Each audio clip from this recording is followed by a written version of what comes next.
Hi. In a previous video about Book 1, Chapter 8 of Aristotle's Nicomachean Ethics, I called your attention to a particular passage where Aristotle discusses the role of pleasure in the life of virtue.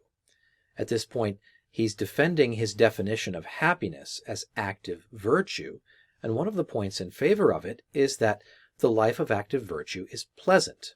And this is because virtuous actions, he says, are pleasant in themselves. They're pleasant by nature. But they're not equally pleasant to all human beings. Human beings who are more advanced in virtue, who have practiced more the life of virtuous action, find virtuous action to be more pleasant. And people who are beginners, who are just embarking on the journey of character development, these people find virtuous action less pleasant. They may even, in fact, find it painful. We can think of this with respect to individual virtues. The child who is learning to become truthful finds it very painful to tell the truth, has to overcome a great deal of resistance within herself to tell the truth, while the person who has been practicing truth-telling for a lifetime finds it pleasant to tell the truth. Or the person who is a beginner in courage finds much less pleasure in doing courageous deeds than the person who is well practiced in doing courageous deeds. So there is a kind of rising curve of pleasure that I feel in virtuous actions. At the beginning, I would take very little pleasure or perhaps find pain in virtuous activity. But as my activities change me and develop my character, I become the kind of person who takes pleasure in doing virtuous activities. And so it becomes easier for me to do it. We should think of this comparison to Plato's cave. The prisoner, you remember, who first turns around to face the fire, is dazzled and hurt by the light. Why? Not because the light is not good to see by, but because his eyes are so weak that even the faint flickering of the firelight is painful to him. But as his eyes strengthen and he moves up towards the surface, he's able to see more and more what is already there. He's able to take then delight in learning more about the things that he can see on the surface world. So, because of the strengthening of his eyes, the prisoner is able to see with pleasure and not pain all the things on the surface world. We'd say there's something similar going on in Aristotle, where he says the development of the moral life means that your character improves so that you find it easier and more pleasant to do virtuous deeds and virtuous actions as you become more and more noble. So that rising curve is also a function of pleasure in the moral life. Aristotle says this is unlike the pleasures of the masses. We think of physical pleasures there, like food or sex. Because these things are not pleasant by their nature, they conflict with each other. We can't enjoy them simultaneously. We can't have as much of them as we would like. We can't be fully satisfied by them, St. Augustine will say later. And I think what Aristotle is suggesting to us is that this is part of what it means to be noble in one's character. It means to take pleasure in those things which are pleasant in themselves. The thing doesn't change. The thing always was pleasant in itself.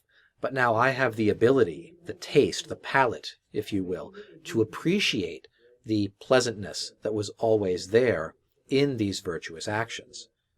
And it's for this reason, Aristotle says, that the truly good person does not require pleasure to be added in to his life of good action, as though he needed some kind of compensation for the pain of doing good things. We don't go to Mother Theresa and say, we'd like to give you a all expenses paid round-the-world cruise to compensate you for the pain and suffering you've had to go through serving the poor of Calcutta.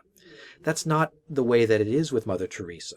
Her character is so highly developed that serving the poor is actually pleasant for her, that kind of activity.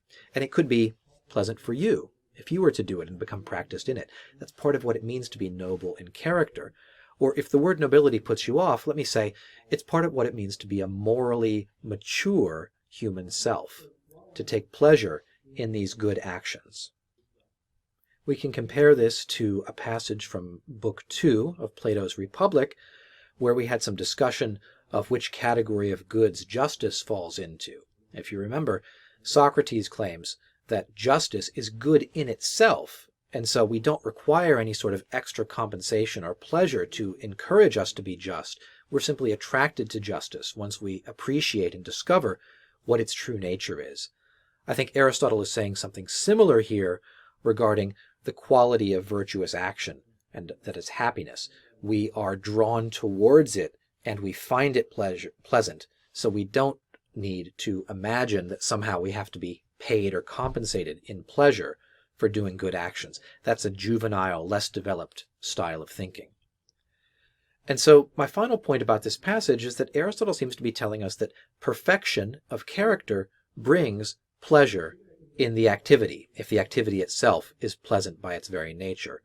So if we are good and noble, or if we are mature, or well advanced in a particular virtue, we may already see that this is the case. We may find that if we are well practiced in honesty, we take a certain pleasure in being honest, or in being courageous, or in being dedicated to pursuing a particular program of physical training.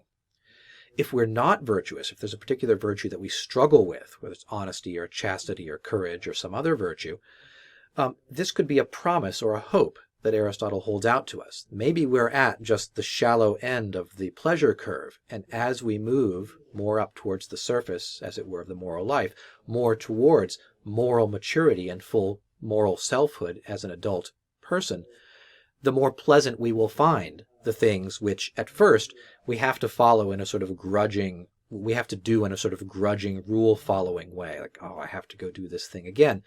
It's only painful for us because we are at the beginning of our moral development and growth. So here, as elsewhere, I think we see Aristotle giving us a more detailed and a more subtle account of human moral psychology than what we've previously read in Plato and Socrates. That's just my observation for right now. I think part of what Aristotle is trying to do here is to reorient our idea of what pleasure is, away from the easy and obvious answer of the masses toward the idea of nobility of character and the ability of the noble person to have that sort of palette of moral experience that allows him to appreciate actions that are good and pleasant in themselves. So that's my supplementary comment on Book 1, Chapter 8 of Aristotle's Nicomachean Ethics. I hope you found it helpful. Thanks for watching today. Goodbye.